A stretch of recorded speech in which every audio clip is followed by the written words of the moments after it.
So let us remind ourselves of the basic Jewish chronology, biblical chronology, and of the historical saga of the Jewish people from the times of Abraham and Moses to the times of Jesus. Okay? Now, first, Abraham. Even if you have not read the Bible, you know the name Abraham. And you probably know some of the stories that are associated with Abraham in the Bible.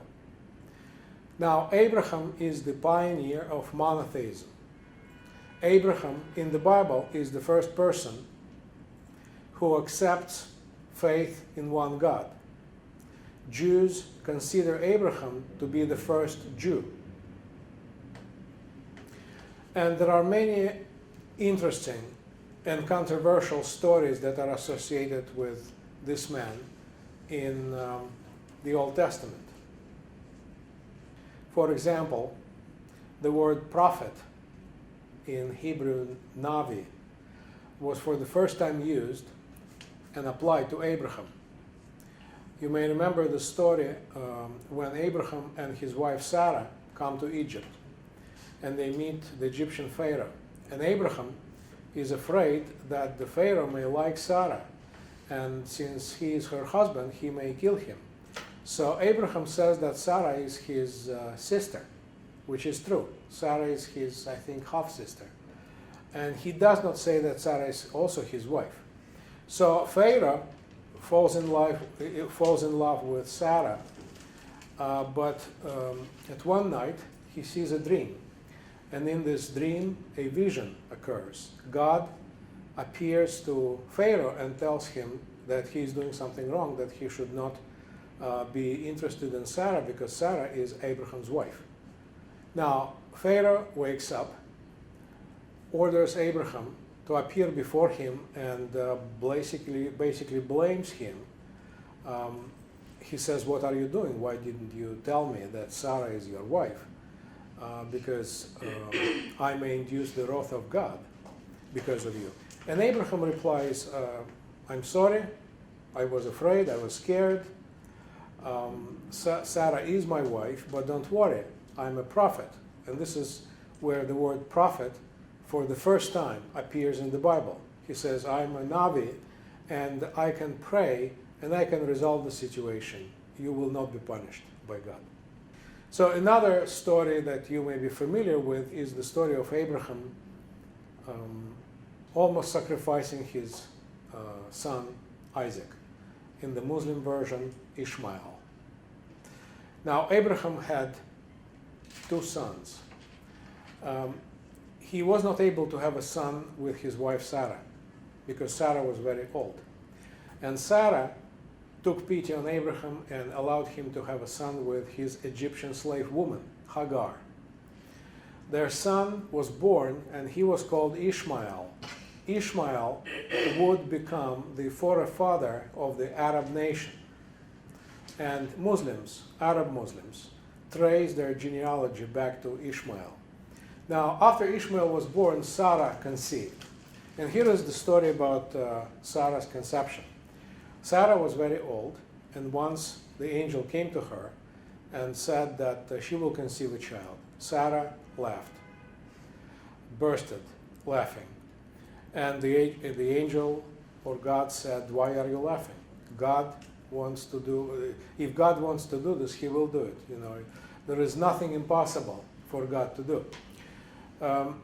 So the Bible as a book is very rich, not only in content, but also in the emotions that are expressed in this book. You can find anything in the Bible: love, jealousy, violence, sex, pretty much anything that you will find in American action movies, except for laughter. There is not much laughter in the Bible. By the way, Jesus never laughed. He was always sorrowful. You may remember the smile. Once he smiled, but this smile was also full of sorrow. So one of the rare instances of people laughing in the Bible is this episode when Sarah laughed after she got the news that she will become pregnant. And she become pregnant, according to the biblical story, while in her 90s. And yes, and she did deliver a child. You should not take this story literally. And she did deliver a child whom she called Isaac, in Hebrew Yitzhak, which literally means he laughs, or he will laugh, meaning that, joke is on us. So then Isaac will become the forefather of the Jews, of the Jewish nation. That's why Arabs and Jews are basically blood brothers, half-blood brothers. And what you have in the family is usually a conflict that lasts for thousands of years. But that is another story. So once God asks Abraham to sacrifice his son Isaac, and Abraham is ready to do that, he prepares everything, takes Isaac, says nothing to Sarah. They come to the mountain, and Isaac is surprised. He asks, where is the sacrifice? And Abraham says, well, you will see. So he prepares Isaac to be sacrificed. And right at the moment when he was ready to do that, the angel exchanges Isaac for a lamb. So in the Jewish tradition, this is the story about religious reform. The first part of the story tells us about the times when humans practiced human sacrifices. And the second part of the story is telling us about how God changed that. From human sacrifices, Jews moved to the animal sacrifices. So anyway, Abraham is one of the forefathers, great patriarchs of Judaism. And although he is considered to be the first Jew, he is not the founder of Judaism. If you need to identify the founder of Judaism, that would be Moses. Because Moses, who is also a prophet like Abraham, is also a lawgiver. Jewish religion is a very practical faith. To be a good Jew does not mean to believe anything, specific. You believe that there is one God and that Moses is God's prophet. But to be a good Jew means to follow the Jewish law. And the person who delivers that law is Moses. That's why Moses is the central figure in Judaism. Now, the law of Moses consisted of two parts. The first part is the Ten Commandments. Everybody knows about the Ten Commandments. But the second part includes more than 600 additional commandments. And I bet you never heard about that. This is part of the Jewish religion, but it is not part of the Christian religion. So this other part of Jewish law is not as general and moral as the Ten Commandments. It is very specific. It is the so-called case law. If you do that, you will be punished like that. And Jews, in order to follow their God, be faithful to their God, be loyal to their God, they have to fulfill all those commandments, not just 10 commandments, but all those 600, more than 600 commandments. Now, the central part of the law was the sacrifices. Or should I say, where the sacrifices? Yeah, the central part of the law were the sacrifices. There were 5 types of sacrifices in the law of Moses. And basically, a good Jew or a good Hebrew is a person who would have a good relationship with God by following all the law. But if something happens and you break the law, then you become unclean. If you are a good Jew, you are considered to be clean, ritualistically clean. If you break the law, then you become unclean, which means that you have to repair your relationship with God. And you repair your relationship with God by praying, fasting, and making sacrifices. However, according to the law of Moses, the sacrifices should be made in a specific place, by special people. They should be made in the temple, and they should be made by the priests. And not everyone can become a priest. Hebrew priests, according to the law of Moses, are people who come from one of the 12 tribes of Israel, from the tribe of Levites. And people who can become high priests can be of direct descendants can be of direct descendants from Aaron, who was the brother of Moses. So high priests are people who should be direct descendants of Aaron. And out of the 5 types of sacrifices, there is one type of sacrifice. There is one sacrifice that is more important than anything else, according to the law of Moses. And the sacrifice should be performed once a year, only by high priest, at a special day. And it is known as the scapegoat sacrifice. So you may have heard this expression, scapegoat. This is the origin of this expression. So here is the philosophy behind this sacrifice. Ancient Hebrews believed that when you commit a sin and you do something to redeem yourself, your redemption does not mean that this sin disappears. This sin gets transferred from you to the temple. So that in the course of a year, the temple will be accumulating all the sins of the people who were trying to redeem themselves through various means. And once a year, this special sacrifice should be made in order to cleanse the temple from the sins of the people of Israel. So it was kind of a recycling, spiritual recycling through the sacrifice. And for the sacrifice, the high priest would take 2 goats. One goat will be sacrificed for God, for the Almighty. And the second goat will be chosen as the scapegoat. Then the priest will take some blood from the sacrificed goat and sprinkle some blood on the seat of mercy that was located in the Holy of Holies in the temple, the holiest place in the temple. Only the high priest had access to this holiest place. Then the high priest will lay his hands on the scapegoat and will read some special prayers. And this ceremony would symbolize that all the sins are transferred from the temple to this scapegoat. And he will let the scapegoat go into the desert. And after that, they will have a huge party. So that happened on a yearly cycle during Yom Kippur, the Day of Atonement.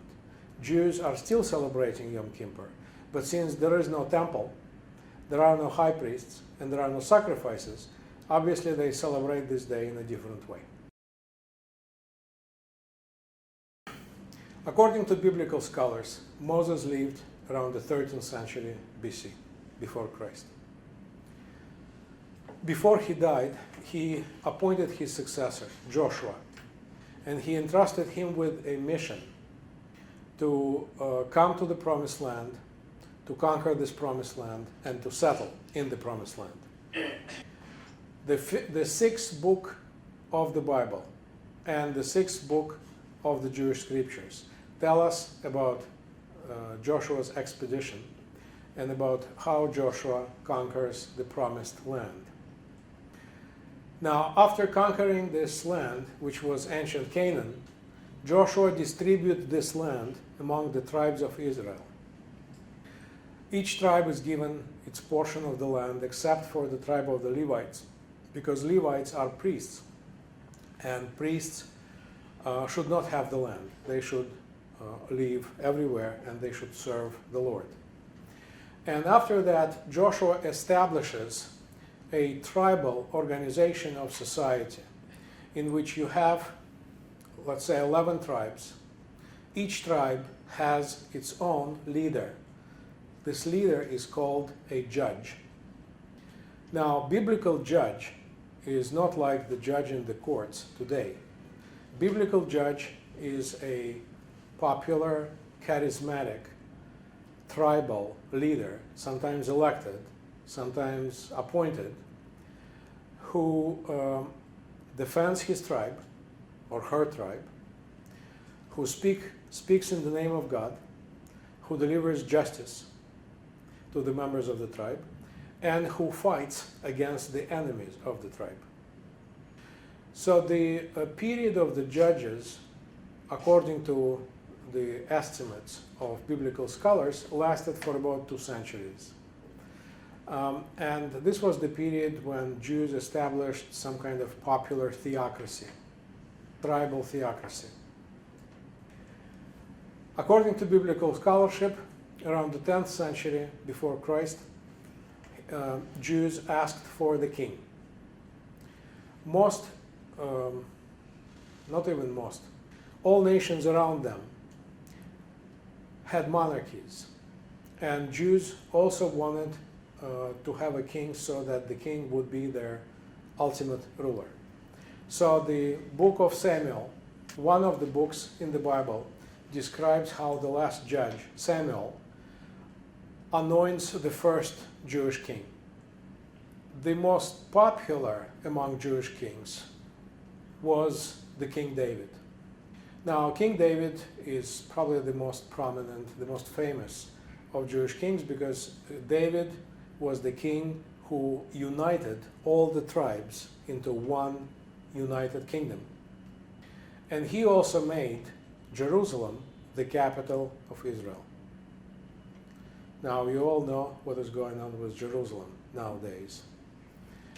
So this is the root of Jewish claim, that Jerusalem should be their capital, because back in the 10th century, Jerusalem became the capital of the United Kingdom. Jerusalem is the city of peace. Jerusalem is the political capital of the Jewish kingdom. Jerusalem is also the city where the temple once stood. Now, Solomon, the son of David, constructed the temple. And after the temple was built, Jews were able to follow the law of Moses. They were able to have the sacrifices. They were able to have the priesthood, etc. So it was an event of utmost religious importance for the Jews. However, when Solomon was building the temple, he used forced labor. He overtaxed his people, and after he died, the kingdom split into two smaller kingdoms: the northern kingdom of Israel and the southern kingdom of Judah. Now, the northern kingdom of Israel was larger. It had 10 tribes. The southern kingdom of Judah was a very small kingdom. It had only one tribe. However, Judah had Jerusalem and the temple. Now, no matter the size, no matter the influence, both kingdoms had the same fate. Both kingdoms were conquered by prominent empires, by powerful empires of the day. So the kingdom splits. The kingdom splits into Israel and Judah. And both Israel and Judah are conquered by the great empires of the day. Israel is conquered by the Assyrians. Judah is conquered later by the Babylonians. And the conquering of Israel is a separate story because nobody knows what happened with those 10 tribes of Israel. Assyria used a method that would later be used by Joseph Stalin in the Soviet Union. They would conquer the people, and then they would exile those people to other parts of the empire, so that these people will not be able to have a strong identity, collective identity. So these 10 tribes of Israel were exiled into other parts of the empire, and we do not know what happened with them. Hence, the mystery of the 10 lost tribes of Israel. So Judah was conquered by the Babylonians, and that was a much more significant event for Biblical Judaism, because Babylonians not only conquered the kingdom of Judah, but they destroyed the temple. And this is the date in biblical history that you should remember, 587 or 586 before Christ. In 587 or 586, Babylonians destroy the temple that had been built by Solomon, and hence Jews are not able to follow the law of Moses, and they are sent into exile, their first exile. This first exile lasted for less than 100 years, because Babylonians were eclipsed by the Persians. And the Persian Empire was very friendly to the Jews. The Persian kings allowed the Jews to come back to their land and to rebuild the temple. And that's what they've done. That's why they considered one of those Persian kings to be the Messiah, because he saved them from the misery of the exile. And the restoration of the temple marked the renewal of the religious life of Judaism. But Persians, in their turn, were eclipsed by the Greeks. Remember Alexander of Macedonia, who created his own Hellenistic empire at the 4th century. And then Greeks were eclipsed by the Romans. And both Greeks and Romans were pagans. So Jews always had problems with pagan religions, because Jews were the people who affirmed the oneness of God. Jews were persecuted, and in Roman times Jews were militant because they wanted to reestablish their own political state. Now this whole affair with the establishment of the state and being rebellious against the Romans did not end up good for the Jews, because in the year 70 CE, 70 after Christ, the Roman soldiers destroyed the temple for the second time. And this is the second major date in biblical history. 70 AD or CE, Roman soldiers destroyed the temple. Unlike the first destruction, after the second destruction, the temple was never rebuilt. And Jews went into exile that lasted for how many centuries? So the second exile lasted for almost 2,000 years. Think about that. For 2,000 years, Jews lived in different countries without their own political state, without their own hospitals, police, schools, etc., all the institutions that are associated with the state. They lived with foreign people, and for 2,000 years they were able to preserve their own culture. That is a unique case. No one else has ever done that. So yes, the second exile ended in 1948 with the creation of this modern state of Israel. Now later on we are going to talk about the features of Jewish apocalypse and what are the signs of the apocalypse. But let me tell you in anticipation of this discussion, in Judaism as well as in Christianity, one of the definite signs of the approaching apocalypse is the restoration of the Jewish state. So the fact that Jews come back to the promised land means that the end time is near. So that's why the creation of the Jewish state was not just an act of the Security Council of the United Nations. It was not just an act of political significance. It was an act of religious significance. Because many Christian denominations believe that, in fact, the creation of the Jewish state was the most important historical event of the 20th century. Now, according to the Jewish tradition, this creation of the state should be accompanied by the restoration of the temple. Jews believe that in the end of days, their temple will be rebuilt. And there are some groups of religious Jews in Israel, helped by some American Protestants who believe the same prophecies. So there are some groups in Israel who are raising money, raising funds to rebuild the temple. Now, the problem with rebuilding the temple is that, according to the Jewish religion, the temple should be rebuilt at exactly the same place where it once stood. And this place now is occupied by the third in importance Muslim mosque. So in order to rebuild the temple, you have to destroy the mosque, and that surely will be the apocalypse. So we'll see. But you have to remember these and many other facts that are related to the history of Judaism and to the Christian messianic expectations when you watch TV today, and when you watch that America transferred, let's say, her embassy to Jerusalem. Jerusalem is the city of conflict in the end of days.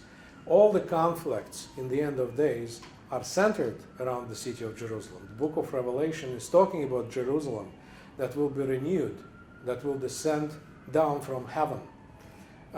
So all the political events that people are talking today have religious overtones. And you have to understand them in order to appreciate the full picture of what is going on.